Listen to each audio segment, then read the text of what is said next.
2022 मध्ये आम्ही पळून लग्न केलं घरच्यांच्या विरोधात. 3 जूनला मला इलेक्ट्रिक शॉक लागला काम करताना, कारण डॉक्टरने असं सांगितलं की दोन्ही हात कापावे लागतील आणि दोन्ही पाय पण कापावे लागतील. आणि तेव्हा रिसेंटली मी 4 महिन्याची पोटाशी होते. आम्ही तेच एक पकडून निघालो की नॉर्मल शॉक लागला, एवढं काही झालं नाहीये. तिथे गेल्यानंतर समजलं की त्यांना एवढा शॉक लागलाय की त्यांचे कपडे पासून शूज पासून सर्व पूर्ण जळालं होतं. मग मला बोलले एक टाइम की त्याला बघून घे, कारण की आयुष्य तुला द्यायसोबत काढायचं आहे. माझा बाथरूम नवी सर्व काय बेडवरतीच करत होतो मी, आणि सर्व काय तीच करत होती, ती आणि माझी आई. जेव्हा ते ओरडायचे त्याच्यापेक्षा जास्त त्रास मला व्हायचा, त्यांच्यापेक्षा 2 पटीने जास्त मी ओरडायची. कारण की ती सिच्युएशन मी बघू पण नाही शकत. पूर्ण मी जखम त्यांची बघितली आहे की आतमध्ये पूर्ण मांस वगैरे कसं असतं. नमस्कार मित्रांनो, मी अविनाश राजू राठोड. आम्ही आलो ठाण्यावरून, मुंबईवरून, आणि माझी वाईफ स्नेहल अविनाश राठोड. आमची जर्नी खूप एकदम सांगू पण नाही शकत. एकदम मला तर बोलताना पण कसं तरी वाटतंय. रिसेंटली कसं आम्ही कॉलेजमध्ये 2020 मध्ये भेटलो होतो. आमची लव्ह स्टोरी चालू झाली. त्याच्यानंतर 22 मध्ये आम्ही पळून लग्न केलं घरच्यांच्या विरोधात. म्हणजे त्यांचे घरचे ॲक्सेप्ट होते, माझ्या घरातले नव्हते. कारण की अदर कास्ट असल्यामुळे की आम्हाला कोणीही माझ्या घरातले सपोर्ट नाही केला.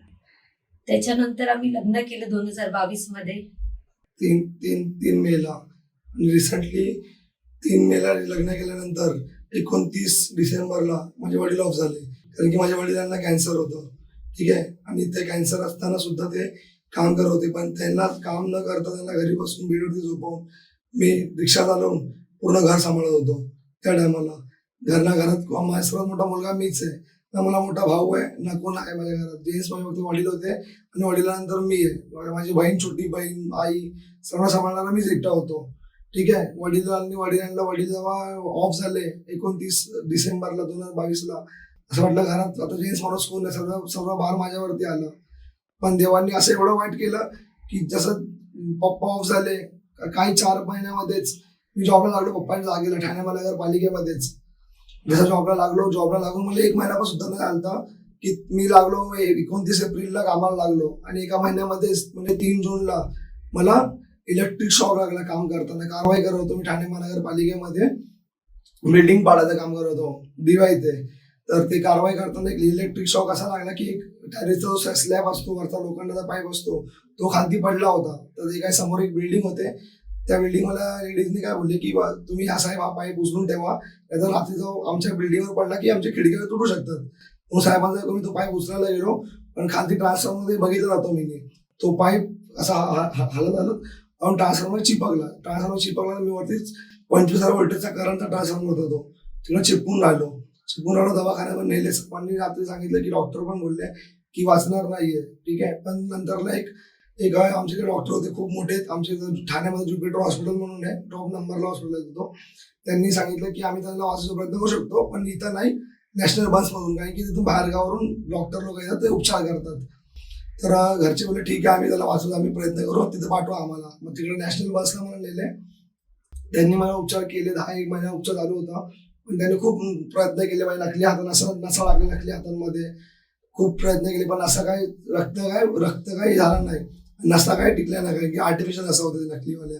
डॉक्टरने असं सांगितलं की दोन्ही हात कापावे लागतील आणि दोन्ही पाय पण कापावे लागतील. तर घरचे पण खूप घाबरले होते. घरचे नको बोलवते की हात पाय नका कापू, तुम्ही काहीतरी प्रयत्न करा. डॉक्टर पण मला 10 वेळा खूप वेळा विचारले काय करायचं. आणि तेव्हा रिसेंटली मी 4 महिन्याची पोटाशी होते. आणि तेव्हा ही पोटाशी पण सुद्धा होती 4 महिने. पण मी डॉक्टरांनाही सांगितलं तुम्ही कापू शकता, असं काही नाहीये. कारण की आता असं नाही की मला नंतर लग्न करायचं किंवा मला मुलगी भेटणार नाहीये किंवा काय, दोन्ही तुम्ही हात पाय कापा, मग तुम्हाला जगवा. कारण की मला म्हणजे येणाऱ्या मुलाला बघायचंय, जो त्यांनी जन्म पण दिला नाहीये, मला त्याला बघायचंय. म्हणून डॉक्टरने सांगितलं प्लीज म्हणजे तुम्ही काही करा, फक्त मला वाचवा, मी वाचलो पाहिजे. डॉक्टरने म्हटलं ठीक आहे, हात पाय कापून तू वाचू शकतो, बाकी काही टेन्शन काय होणार नाही, तुझे फक्त दोन्ही हात आणि दोन्ही पाय कापावे लागतील. दोन्ही हात दोन्ही पाय कापले. नंतरला बेडवरती होतो, घरी आणलं. नंतरला जखमा वगैरे साफ हीच करायची पूर्ण घरामध्ये. या दिवशी आमचा जेव्हा ऍक्सिडेंट झाला, त्या दिवशी माझा दिवशी देवाने पण संदेश दिला की मी नको कामाला जाऊ. माझी इच्छा होती कामाला यायची. मी तिला बोलत पण होतो की बघ तुझा पोट दुखते, तू कामाला नको जाऊस, पण तिने खूप जिद केलं आहे की आमचे भांडण झालं एक दिवस पहिले रात्री मी खूप लेट आलं कामावरून खूप लेट आलतो आणि तिला खूप ओढतो होता त्या दिवशी घरात कोण नव्हता म्हणून ती माझ्या भांडणं पण केलते. मी तिला बोललो पण आज नको आम्ही सुट्टी घेतो पण तेव्हा त्या दिवशी ती नाही ऐकली. ती बोलली नको आपण जाऊ जाऊ जाऊ. मग सोबत आम्ही स्टेशनला सुद्धा गेलो आणि ती ठाण्याला गेली मी दिव्याला आलो. नंतरला रिसेंटली मी जॉबवरती होतो संध्याकाळी 5 वाजलेले सुटायला टायमिंग होता. मी जॉबवरून सुटली त्याच्यानंतर मी त्यांना कॉल केला की एक काम करा तुम्ही ना मला भेटायला या स्टेशनला, मला खूप भीती वाटते, माझं पोट खूप दुखायला लागलंय. ते बोलले ठीक आहे थांब मी येतो 5 मिनिटात. आणि मी निघालो सुद्धा होतो कामावरून मी स्टेशनमध्ये आलतो पण अशी झालं रिसेंटली की त्या दिवशी 1-2 दिवसा पहिले ना स्टेशनला अचानक म्हणजे ब्रिज बांधण्याचं काम चालू होतं की एक सोबत 6 जण उडलेले ट्रेनमधून. लहान बाळ होतं लेडीज दिवाला ही घटना घडलेली दिवाला फाटकवरती. म्हणून आम्हाला आमची कारवाई खूप अर्जंट होती. तेव्हा साहेबांनी मला कॉल केला लवकर की तुम्ही पटकन पोचा ही कारवाई बंद करायची आहे आणि मग तू जा वाटलं तर सुट्टी घेऊन घरी जा. स्टेशनवरून परत गेलो का की ती कारवाई बंद करण्यासाठी आणि त्या टायमाला मग रिसेंटली फक्त एक वरती पाईप होता साहेब बोलले ते पाईप फक्त उचलून तेवढं साईडला ठेवून तू निघून जा घरी मग काय काम नाहीये. आणि तो नेमका पाईप उचल्यासाठी आणि मला तिथे शॉक लागायसाठी आणि ते शॉक लागल्यानंतर घर पूर्ण TFCचे माणसं होते त्यांनी घेऊन जाऊन बाजूला हॉस्पिटलमध्ये टाकलं होतं मला आणि माझा म्हणजे बेहोश होतो पण थोडा वेळ होशमध्ये होतो तो. मग मी त्याला माझ्या घरच्याचा नंबर दिला आणि माझा फोन बंद झाला करंट लागल्यामुळे. मी त्याला माझ्या घरच्याचा नंबर दिला तिला कॉल करा बोलवा घरच्यांना पटकन माझ्या. तर त्याला माझ्या घरच्यांना कॉल आला म्हणजे रिसेंटली 6-7 वाजले असतील तेव्हा एक कॉल आला की तुमच्या मिस्टरांचा ऍक्सिडेंट झालाय म्हणून. म्हणजे त्यांना शॉक लागलाय. तर आम्हाला घरातल्यांना असं वाटलं की ठीक आहे नॉर्मल शॉक लागला असेल, नॉर्मल शॉक मध्ये ठीक आहे काय एवढं काय होत नाही. आम्ही तेच एक पकडून निघालो की नॉर्मल शॉक लागला एवढं काय झालं नाहीये. मग आम्ही दिव्याला हॉस्पिटलमध्ये जिथे त्यांना ऍडमिट केलं होतं तिथे गेलो. तिथे गेल्यानंतर समजलं की त्यांना एवढा शॉक लागलाय की त्यांचे कपडे पासून शूज पासून सर्व पूर्ण जळालं होतं. कारण की मी पूर्ण ओपनली तिकडे झोपलो तसं ओपन माझ्या अंगावर कपडे सुद्धा नव्हते. पूर्ण शर्ट जळाला पूर्ण पॅन्ट जळाली शूज जळालेले हातामध्ये वॉच होती ते हात पूर्ण वॉच जळून असे पूर्ण पिघळून पूर्ण हात आतमध्ये गेले त्या अंगठ्या होते पूर्ण बोटं जळाले होते. पूर्ण बोलतो ना पूर्ण शरीराला आग म्हणजे पूर्ण आताप्रमाणे पूर्ण शरीरामध्ये आगीचे पूर्ण हे डाग आहेत पूर्ण आणि लघवी जागा तर पूर्ण जळून पूर्ण हे झाली. डॉक्टर ते बोललेले की म्हणजे तुम्ही वाचू शकणार नाही त्या गोष्टीमुळे म्हणजे माझ्यासमोरच जेव्हा ज्युपिटरला मला रात्री 11 वाजता नेले तेव्हा घरचे सुरू होते माझ्यासमोर. डॉक्टर माझ्या घरच्याला सांगत होते की तुम्ही आमचे पाहुणे बोलून घ्या सकाळपर्यंत तो वाचू शकणार नाही. तेव्हा डायरेक्ट ती गोष्ट मी ऐकली कारण की माझी लघवी संध्याकाळी 4 वेळा माझी लघवी थांबली होती आग लागली जळाल्यामुळे. तेव्हा जेव्हा ती गोष्ट ऐकली मी तेव्हा मी एकदम म्हणजे बोलतो ना प्रेशर येतं मी असं पण असं मरणार आहे प्रेशरने काउंटर एकदम हे केलं. तेव्हा जाऊन लघवी निघाला थोडं डॉक्टरांनी बघितलं ते बोलले हो कर तू कर कारण की त्या गोष्टी केली तुझा प्रयत्न आपण काय करू शकतो कर प्रयत्न कर. तेव्हा मी थोडं प्रयत्न केला.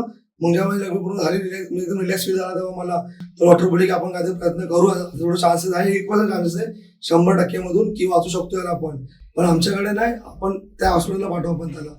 मग तिथे जाऊन मग वाचवलं. नंतरला पण एवढा उपचार झाल्यानंतर पण त्यांना सांगितलं अख्खी हात कापा लागतीलच दोन्ही हात पण कापा दोन्ही पाय पण कापा लागतील. नसा पण टाकून बघितलं खूप काय टाकून बघितलं काही झाला नाही प्रयत्न. जेव्हा सायनला नेलं सायनमध्ये जेव्हा ऑपरेशनला नेलं जेव्हा ती गेली ती समोर मी असं गेलो की दोन्ही हात दोन्ही पाय होते.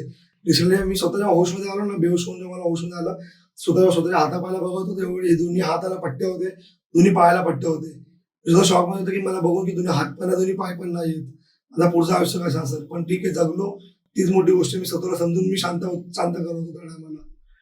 तसं त्यांचा दोन्ही हात आणि दोन्ही पाय कापल्यानंतर आम्हाला माहिती पडलं म्हणजे त्या दिवशी ऑपरेशन मध्ये नेलं त्यांना ऑपरेशनला कमसे कम 5-6 तास लागले होते. मग मी फ्रेश व्हायला घरी गेली. घरी जाऊन आली त्याच्यानंतर त्यांना बेडवर आणलं.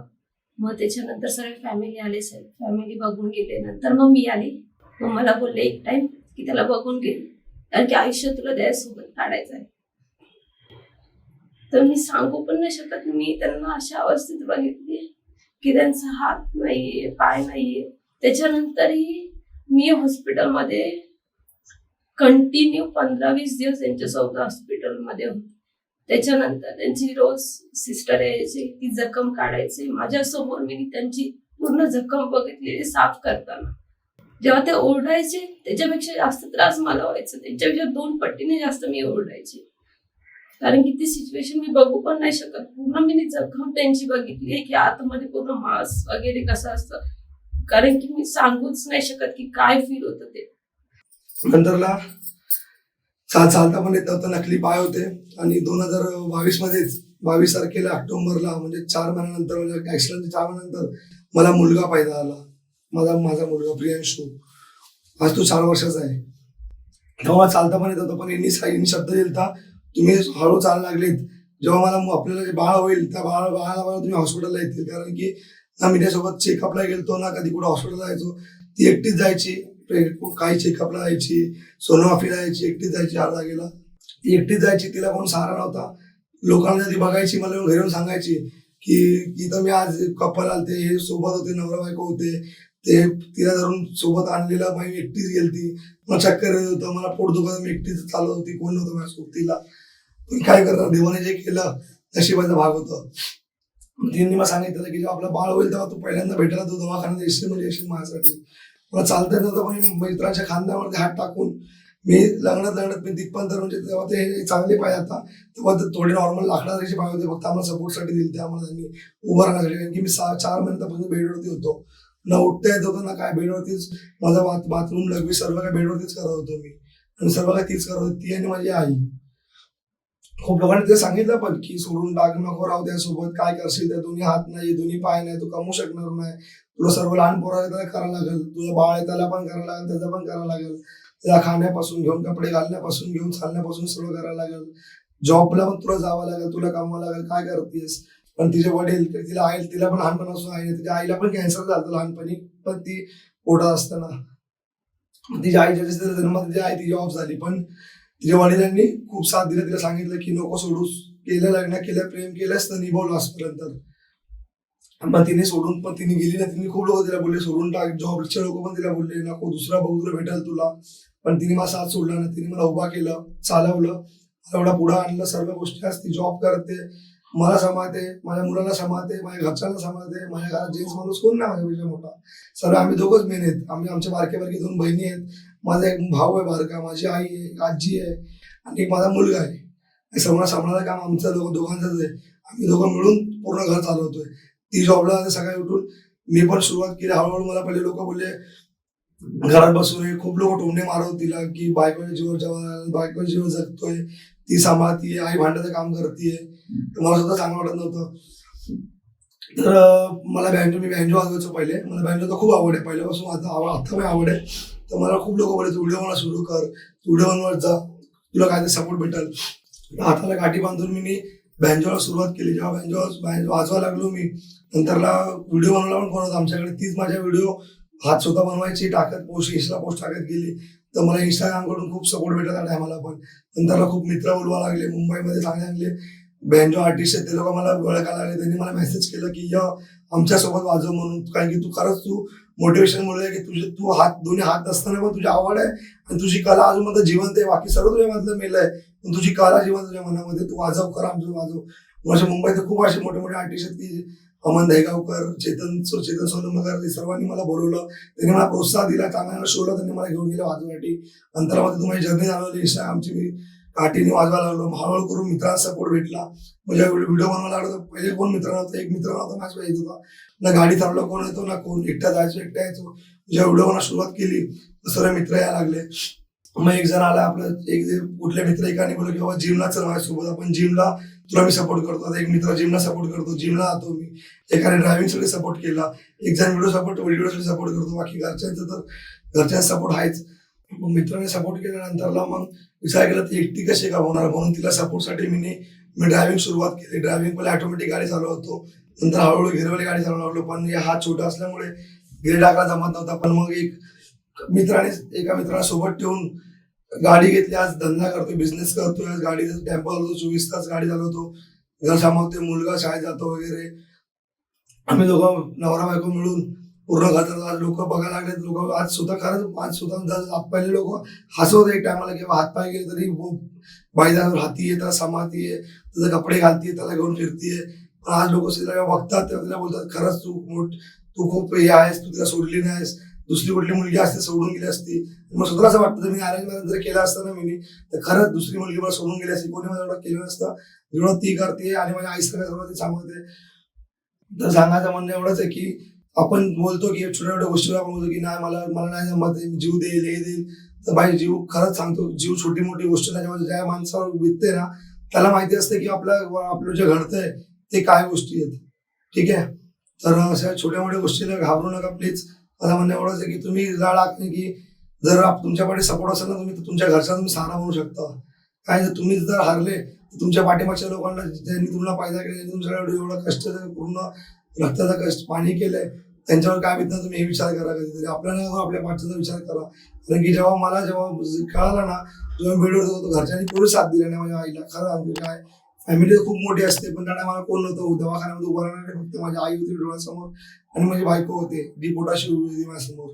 बाकी मित्र होते थोडेफार त्यांनी साथ दिलं. बाकी काय नव्हतं. बाकी कोण आला नाही आपल्या दुःखाला, कोण आला नाही, आपल्या डोळे पुसायला कोण आला नाही, आपल्या घरच्यांना सपोर्टला कोण आला नाही, किंवा दवाखान्यात कोणी सपोर्टला आला नाही. जे काय केलं आपण सर्व केलं, आपल्या फॅमिलीने केलं सपोर्ट.